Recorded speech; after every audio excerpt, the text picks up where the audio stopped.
আসসালামু আলাইকুম রহমতুল্লাহ। যারা এই ভিডিওটা দেখতেছেন তারা অবশ্যই আমাদের কম্বো প্যাকেজটি কিনতে আগ্রহী। আমরা এই ভিডিওর মধ্যে আপনাকে দেখাবো কিভাবে ফ্যানগুলা ফিটিং করতে হয় বা কিভাবে এই কম্বো প্যাকেজগুলা ব্যবহার করলে আপনি অনেক দিন পর্যন্ত ব্যবহার করতে পারবেন, তা আমরা এই ভিডিওর মধ্যে সংক্ষিপ্তভাবে দেখানোর চেষ্টা করব। চলেন তাহলে শুরু করা যাক।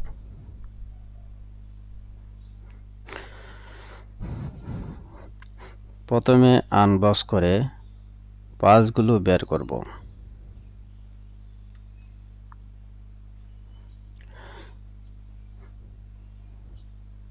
তারপর ফ্যানের হ্যান্ডেলে লাগানো টাইটের এই তিনটি অংশ খুলে নেব। তারপর ফ্যানের হ্যান্ডেলের সাথে দুটি ছিদ্রের সাথে মিলিয়ে নেটের পেছনের অংশ লাগাবো।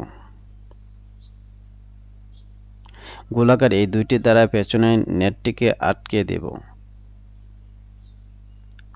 তারপর ফ্যানের পাখাটি লাগাবো, এটা দিয়ে পাখাটি আটকে দেব। সামনের নেটটি বেল্ট সহ লাগাবো। আমাদের ফিটিং করা শেষ। এবং কিভাবে এটা ব্যবহার করবেন, প্রতিটি ফ্যানের সাথে দুটি ক্লিপ লাগানো থাকে।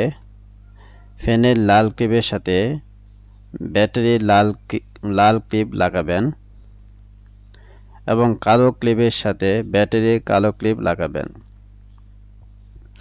12 ইঞ্চি এই ফ্যানে 4টি বাটন থাকে।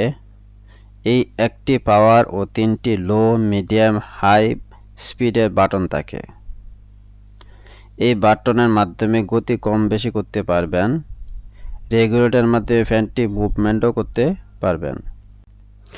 ব্যাটারিটি লাল ক্লিপের সাথে চার্জারের লাল ক্লিপ ও ব্যাটারির কালো ক্লিপের সাথে চার্জারের কালো ক্লিপ লাগাবেন। সাথে সাথে ইন্ডিকেটর সবুজ বাতি জ্বলে উঠবে। এই 2 পিন প্লাগটি কারেন্টের সাথে সংযোগ দিলে ইন্ডিকেটর লাল বাতি জ্বলে উঠবে। তখন বুঝবেন ব্যাটারিটি চার্জ হচ্ছে। ব্যাটারিটি ফুল চার্জ হলেই আবার সবুজ বাতি জ্বলে উঠবে। আমাদের এই কম্বো প্যাকেজটি নিতে চাইলে নিচে অর্ডার বাটনে ক্লিক করে নাম, ঠিকানা, মোবাইল নাম্বার দিয়ে অর্ডারটি সম্পন্ন করুন। আসসালামু আলাইকুম ওয়া রাহমাতুল্লাহ।